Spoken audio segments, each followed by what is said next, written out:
Un peu de silence, s'il vous plaît. Avec le concours de Jean Negroni, René Clermont, Catherine Georges, Suzanne Michel, Édith Lauria, Bernard Calais, Rosine Favet, Bernard Lajarige, Sabine Ravel.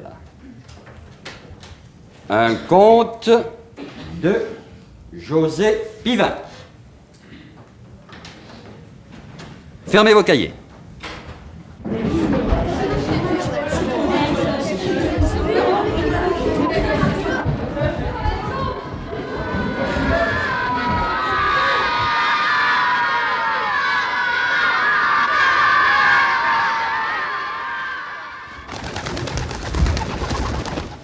Les Bohémiens des algues.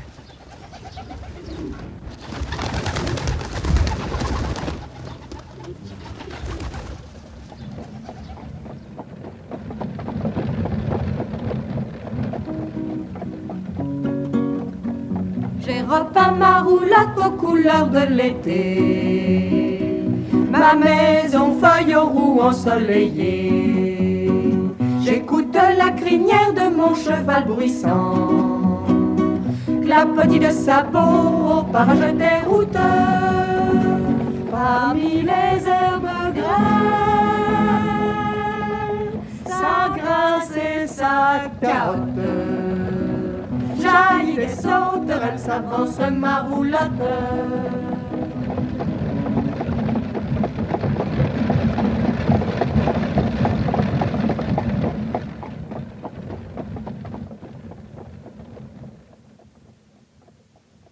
Une famille de bohémiens qui voyageait entre Francis Garnier et Ténès sur la côte algérienne rencontre un groupe d'orphelins de guerre qui habitent une île creuse, ancienne écurie à éléphants de l'époque carthaginoise. Cette île, appelée la Maison des Algues, est utilisée de temps en temps par un peuple étrange, capable de vivre sous l'eau comme de véritables poissons. Ce sont les descendants de Phéniciens qui ont réussi à construire une véritable ville sous la mer, Kar-Hatchat, c'est-à-dire la ville nouvelle. Nous voici à Kar-Hatchat, la ville de verre où Bohémiens des Algues et Phéniciens se sont retrouvés. Mais il y a aussi un sous-marin qui rôde. On oublie un moment sa présence pour préparer la grande fête de la ville sous-marine, la fête de l'immensité. Ce jour-là, tous les habitants de Kar-Hatchat avaient revêtu leur maillot d'écaille. Ils étaient graves, tous savaient qu'ils allaient se trouver devant un point d'interrogation que papa Carolin lui-même ne pourrait pas redresser d'un coup de mâchoire.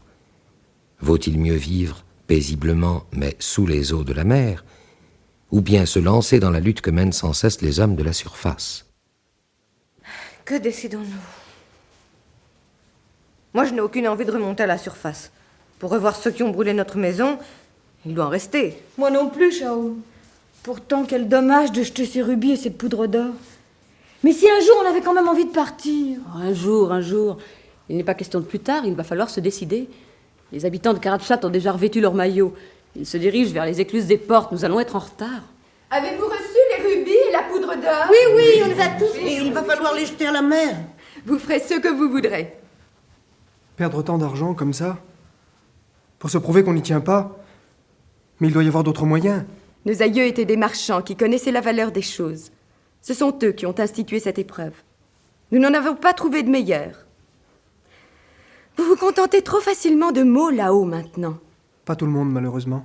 Habituez-vous à agir aussi, mais dans le bon sens, naturellement. Un mot, un geste, c'est une recette de Kar-Hatchat. Le fait est que vous gesticulez beaucoup. Mais pas toujours inutilement. Allons, êtes-vous tous là? Non, papa Carolin est encore dans sa chambre. Il n'arrive pas à rentrer dans son maillot. C'est le veilleur de nuit qui l'aide. Oh, le voilà! Oh, dites donc, Radabalcar, j'ai l'impression que ce maillot a rétréci. Je n'entre plus dedans. Nos maillots ne rétrécissent pas, Père Carolin. C'est vous qui avez trop mangé pendant la semaine. Et regardez-moi ce ventre, un vrai couvercle. Et vos joues, elles sont enflées comme si vous aviez été piqué par des abeilles. Et vos doigts, Si vous en aviez 2 de plus, ça ferait une douzaine de saucisses. Oh, ben, et ce n'est une fraise d'une livre, mon ami. Eh bien, vous avez raison de lui dire ça. Je n'arrivais plus à l'extraire de l'auberge de la main de Carthage. Il n'en sortait plus. Et je te mange des queues de langoustine revenues dans du beurre, et je te mords dans une tranche de thon sur le grill, et je te savoure une escalope de marsouin à la mode satisfaisant. Et je te suçote du caviar de poisson aussi, et je te grignote du saumon fumé. Le tout en buvant des harpes de vin à n'en plus finir. Non, bohémienne, tu exagères. Si j'avais mangé tout ce que tu dis, mais j'aurais éclaté. Et l'auberge de la main de Carthage avec moi. Papa Carolin, maman Bohémienne, Radabalcar, dépêchez-vous. Oui, on vient. Oncle Pete, venez-vous. Moi, je reste. Et bientôt, le cirque d'entre les monts de corail se peupla d'une foule d'âmes-poissons qui chatoyaient dans l'eau dorée de l'après-midi. On traversa un bois de polypes et on arriva sur une falaise dont le sommet était en surplomb. Devant, c'était l'abîme d'eau où les poissons vus à contre-jour paraissaient aussi petits que les pensées humaines devant l'immensité. L'almichaud se pencha vers Chaume, qui se trouvait à côté d'elle, et lui fit un signe pour demander « Que va-t-il se passer ?» Chaume se contenta de lui désigner un des voyageurs maigres revenus des océans lointains. Il avait un maillot vert sombre rayé de noir et sur le dos un sac. Il s'était éloigné légèrement du surplomb et là, il défit son sac et le pencha. Une pluie d'éclats rouges descendit dans la masse des eaux suivie par une fumée jaune. C'étaient des rubis et de la poudre d'or. Personne ne bougea plus que s'il avait lancé des cailloux. Puis, son sac vidé, l'homme repartit vers Karachat et disparut dans l'éloignement. Alors, tous les hommes poissons alignés sur la crête se levèrent lentement. Les uns après les autres, ils jetaient à la mer l'or et les pierres précieuses, inutiles à leur bonheur. L'eau scintillait tout le long de la falaise. Des poissons, attirés par ces reflets brillants, se précipitaient sur l'or et les rubis, puis les recrachaient dédaigneusement. Sans cesse, le rouge et le jaune se détachaient des hommes de la mer, puis brusquement ils s'arrêtèrent. Un point venu des lointains bleutés grossissait rapidement, se dirigeant vers la fête de l'immensité. On entendit un bruit.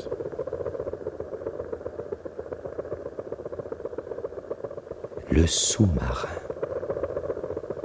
Bientôt, sa forme allongée s'approcha, faisant fuir les poissons.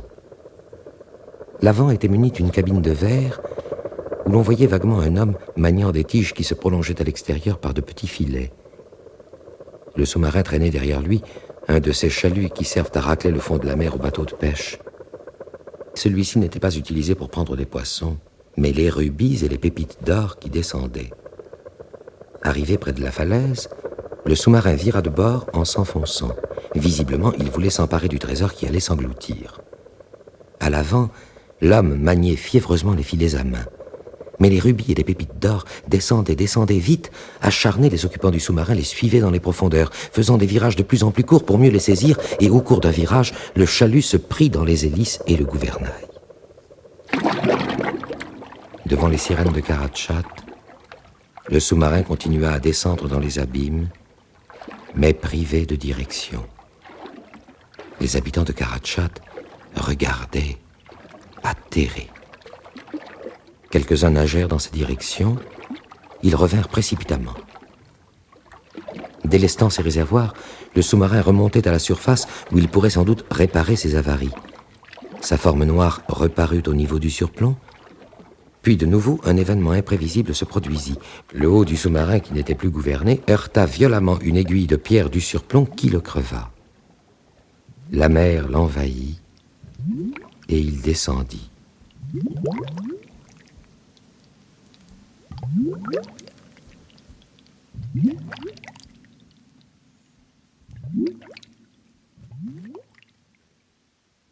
Bientôt, il disparut pour toujours. Les derniers possesseurs d'or et de rubis jetèrent leurs trésors et s'en allèrent les uns après les autres. Il ne restait plus que les bohémiens des algues. Ils hésitaient. Puis brusquement, papa Carolin resserra les liens de son sac au lieu de l'ouvrir et se mit à nager vers la ville en le tenant précieusement dans la main. Maman bohémienne et l'almichaud et l'enroué en firent autant. Il fallut encore quelques instants aux orphelins aux yeux bleus pour trouver une raison de s'en aller, puis eux aussi regagnèrent Karatchat avec la volonté de retourner sur terre.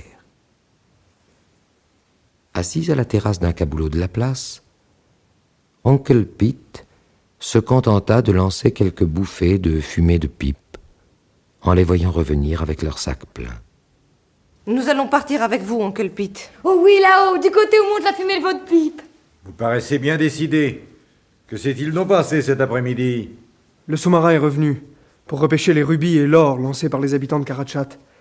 Mais il a coulé. On ne saura jamais qui se trouvait dedans. Des gens qui ne s'intéressaient qu'à l'argent. Mais moi, ces émotions m'ont donné soif.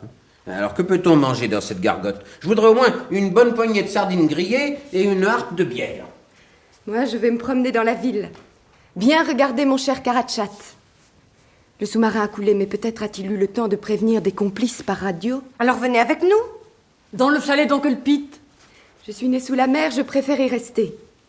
D'ailleurs, nous l'avons décidé cet après-midi. C'est vrai. C'était la fête de l'épreuve, la fête de l'immensité. Vous avez choisi la mer. Les bohémiens des algues passèrent encore quelques jours à se promener dans la ville ou dans ses environs. Puis un soir, Oncle Pete et papa Carolin rôdèrent autour de la roulotte. On va partir, papa Carolin? Nous ne pouvons pas rester inactifs. D'ailleurs, puisque nous avons décidé de partir, partons. Je propose que ce soit demain. Nous allons demander à Tanit que je vois passer avec Gullus si c'est possible.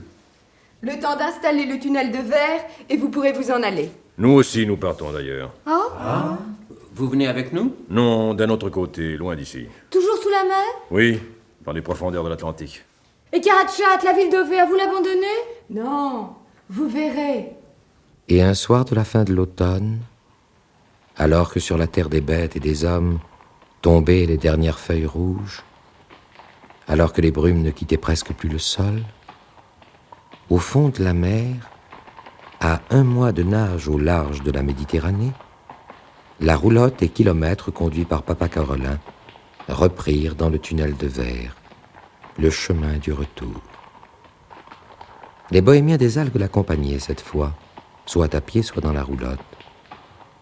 On avait fait des adieux émouvants à Tanit, Gullus, Lilimon, Jean Mibal, sans oublier le père suffisant et Radabalcar. L'eau s'assombrissait et la roulotte n'était encore qu'à mi-hauteur du sentier gravissant le récif de corail. De là, pourtant, il commençait à dominer la ville de verre où les fenêtres s'éclairaient les unes après les autres. On voyait en silhouette des habitants passer devant les lampes, s'asseoir, lire ou préparer le repas du soir.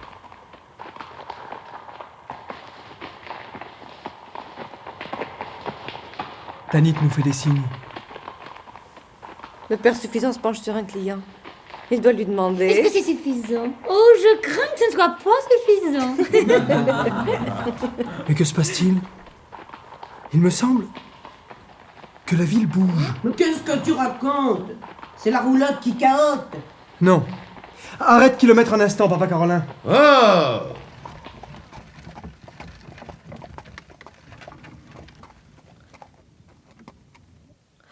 La ville bouge. Avec toutes ces fenêtres éclairées. Et ses habitants? Elle s'élève au-dessus de la plaine de sable. Elle flotte dans l'eau, comme une bulle éclairée. Elle s'en va. Tanit avait bien dit qu'elle n'abandonnerait pas sa ville. Elle l'emporte.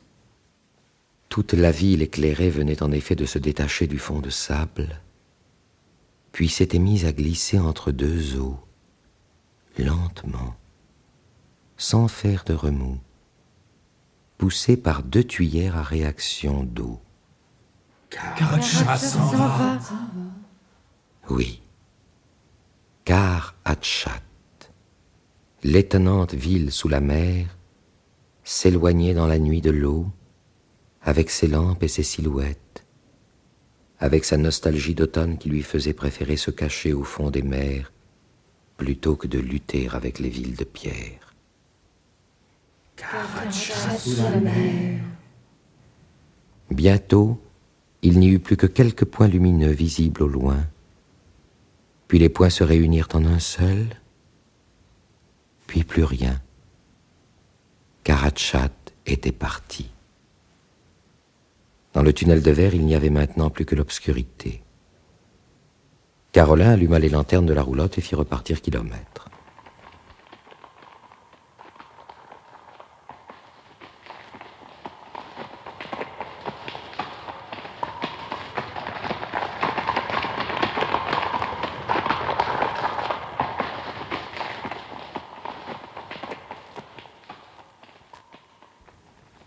Un mois plus tard, les bohémiens des algues se retrouvaient sur la petite plage d'où ils étaient partis, devant le bois de pin et près de l'île Creuse, entre Francis Garnier et Ténès, sur la côte algérienne.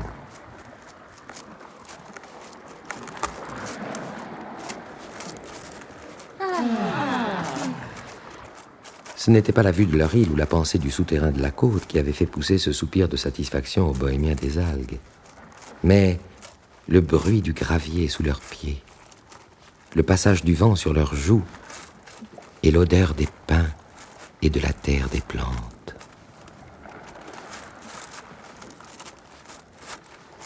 Quelques instants plus tard, ils se trouvaient au sommet de la falaise, sous les arbres, les yeux émerveillés par la richesse subtile des ombres et des lumières formées par le soleil couchant.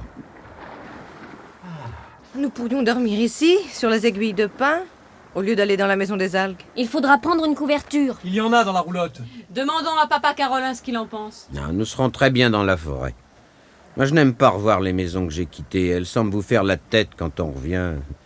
La porte grince, les pas résonnent. On n'ose pas s'asseoir parce qu'on a oublié quelle est la chaise qui boite. Il n'y a que des escabeaux à la maison des algues. Mais moi, je le connais, celui qui a un pied plus court que l'autre. Eh ben, on verra ça demain, hein. Mais vous irez tout seul. Ah, qui fait bon. Moi aussi, je me trouve bien ici. Hé, kilomètre! Quel plaisir de manger quelque chose qui sent le vent, n'est-ce pas, mon vieux cheval? Moi aussi, j'ai envie de manger des feuilles. Rien que le vert des feuilles. Parce que le reste, c'est trop amer. L'ennui, c'est que tu ne peux pas séparer le verre du reste, comme tu voudrais le faire. Et Oncle Pete, où est-il? Oncle Pete n'était pas bien loin. Assis sur un rocher, il fumait sa pipe et regardait deux souris des champs entrer et sortir entre deux racines. Quand l'enroué s'approcha de lui, les deux souris disparurent et Oncle Pete parut légèrement contrarié. Je vous ai dérangé, Oncle Pete? Pas moi, mais deux souris qui s'amusaient devant moi. Ah, je ne les avais pas vues. Je sais, l'enroué, ne t'excuse pas. Si j'ai paru ennuyé quand tu es arrivé, c'est que je me disais que souvent un plaisir en chasse un autre. Le plaisir de te voir a fait partir celui de regarder les souris. Et le tunnel de verre, que va-t-il devenir? Il n'y a d'ailleurs pas que les plaisirs qui chassent les plaisirs. Il y a aussi les soucis. Le tunnel de verre! Eh bien quoi, le tunnel de verre? Les Phéniciens l'ont séparé de leur ville avant de s'en aller, et ils nous ont dit de le détruire une fois arrivés. Il y a d'explosifs dans la roulotte. Nous allons faire sauter le tunnel? Oh, faisons-le tout de suite, cela réveillera le soleil qui s'en va en bâillant. Tu n'auras pas un regret, là, le Michaud? Pourquoi? Le tunnel ne sert plus à rien. Alors que le tunnel de verre disparaisse.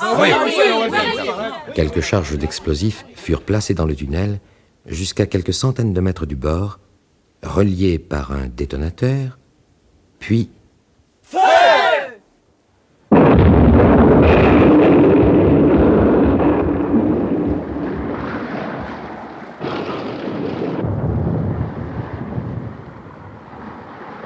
Il y eut plusieurs gerbes d'eau. Là-bas, l'eau devait s'engouffrer dans la partie du tunnel qui n'avait pas été démolie. Les vagues de fond, les algues et les coquillages ne tarderaient pas à le faire disparaître entièrement. De toute façon, il n'attirerait plus l'attention. Et voilà, il n'y a plus rien. Cela te fait plaisir qu'il n'y ait plus rien? Je n'aime pas les restes, c'est bon pour les mouches. Toi, au moins, tu n'es pas sentimental. Quand c'est fini, un coup de balai, et voilà. Tout le monde ne peut pas en faire autant. Il faut un balai pour balayer. Ah, ce qu'il fait bon.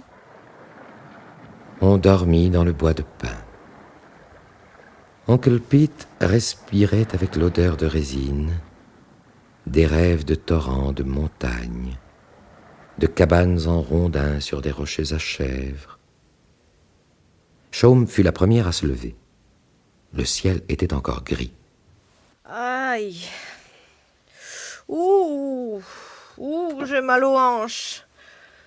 Je m'étais habituée au lit transparent qui était bien doux. Tu en pousses des cris, Chaume. Que se passe-t-il? Oh, j'ai mal dormi. Avec ce vent, impossible de prendre le sommeil. Moi aussi, j'ai pas pu dormir. Moi aussi. Eh bien, mes enfants, que pensez-vous de cette première matinée sur Terre? On a mal dormi. Ah, ça vous rend de mauvaise humeur.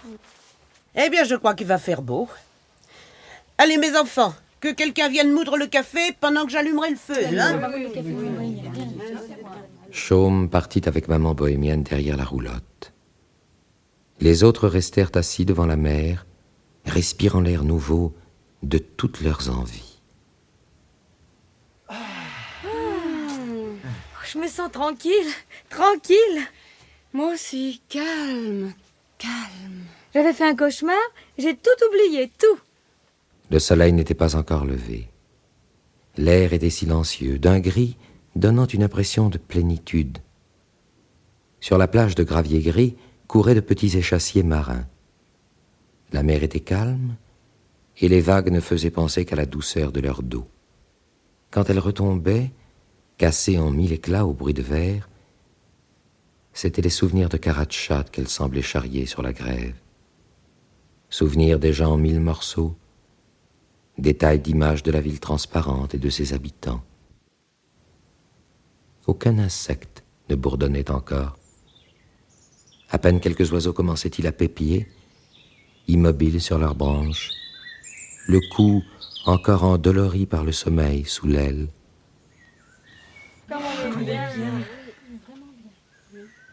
Un peu plus loin, Oncle Pete et Papa Carolin n'étaient pas tout à fait du même avis. Et l'argent, vous en avez, Père Carolin? Moi, comme toujours. Vous avez de l'argent? Et non, comme toujours, je n'en ai pas. Moi non plus. Et maintenant que nous voilà sur Terre, il nous en faut. De l'argent? Eh. Pourquoi faire? Mais tu es stupide, là, le Michaud, mais pour...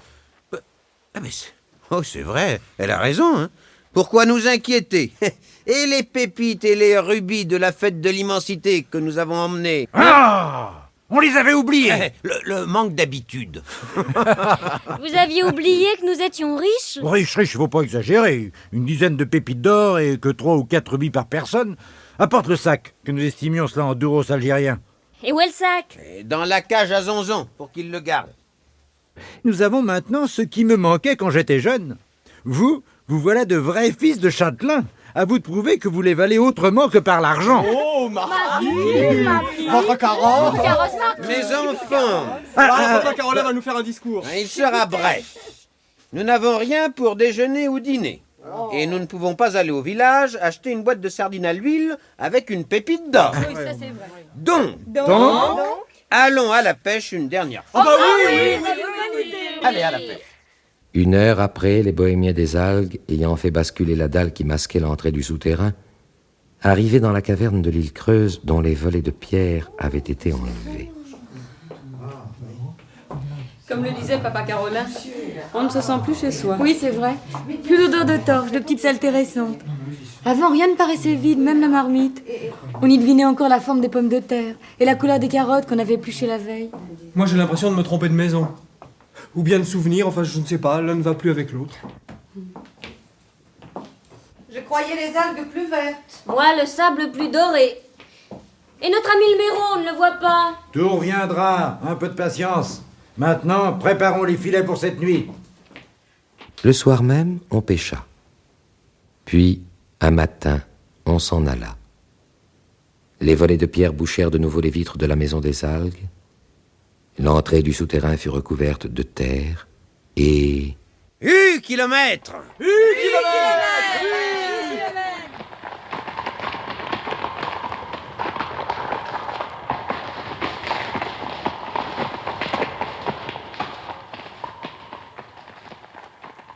On arriva ainsi à Alger, où l'on passa plusieurs jours en attendant le bateau qui devait les emmener en Espagne, à Alicante. De là, ils prenaient la route des Pyrénées.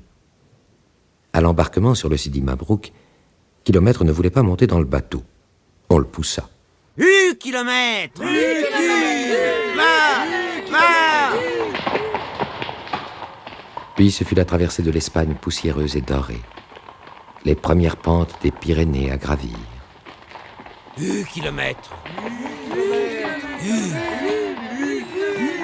Et un matin, au détour d'un mauvais chemin de montagne, les Bohémiens virent des sommets enneigés, puis une grande vallée jaune et verte, avec les villages blancs de Puigcerda et de Bourg-Madame. Où est votre chalet, Oncle Pete? Il est là. Oncle Pete désignait le versant gauche de la vallée, un endroit très haut où l'on ne distinguait encore rien. Mais Oncle Pete avait dit « c'est là ».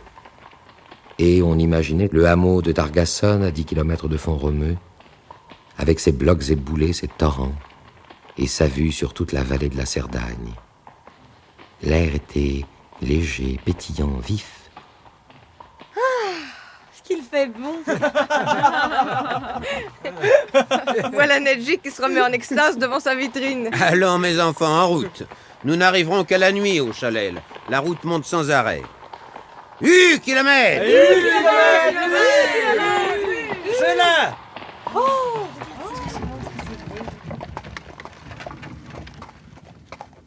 Il faisait nuit. Au-dessus d'eux, le ciel des étoiles était immense, plus grand que celui du soleil. On détela kilomètres. On rangea la roulotte dans un hangar. Pendant ce temps, maman bohémienne, avec une lanterne, allait dans le jardin que des paysans, amis de Oncle Pete, avaient cultivé pendant son absence. Quand on rentra dans la salle commune, une odeur de soupe s'élevait.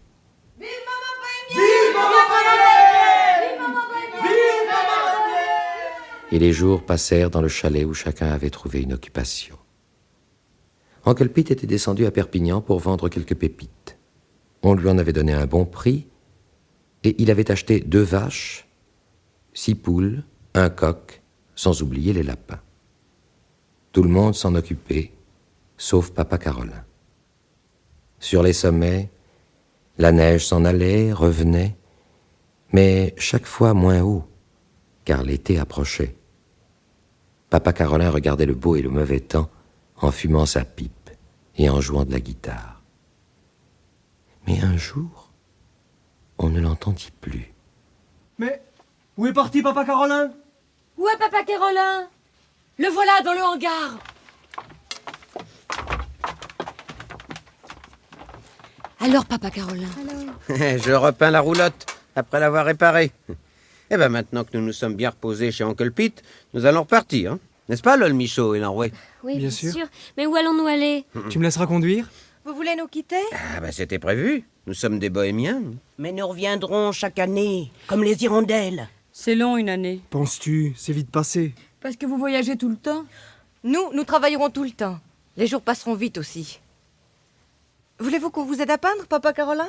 Oui, mes enfants. Mettez beaucoup de jaune et du vert. Soleil et feuilles aux couleurs de l'été. Tenez, je vais prendre ma guitare. Prenez les pinceaux.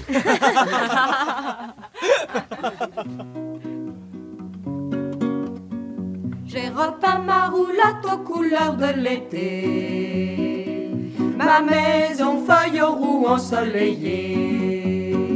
J'écoute la crinière de mon cheval bruissant, clapotis de sabots au parage des routes, parmi les herbes grêles, sa graisse et sa carotte. Jaillit des sauterelles, s'avance ma roulotte.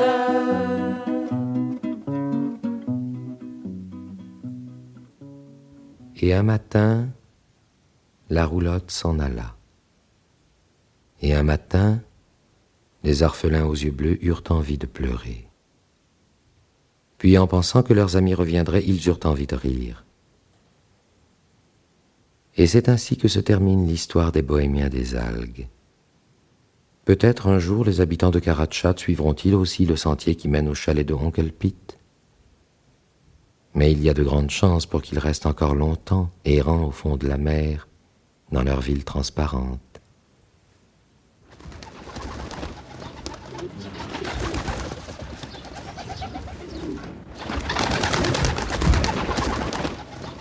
Vous venez d'entendre Fermez vos cahiers, un conte de José Pivin.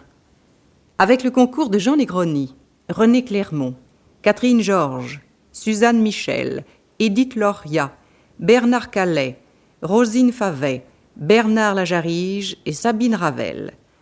Chef opérateur du son, Robert Borel. Collaboration technique, Céline Hoffmann. Assistante, Yvette Tuchban.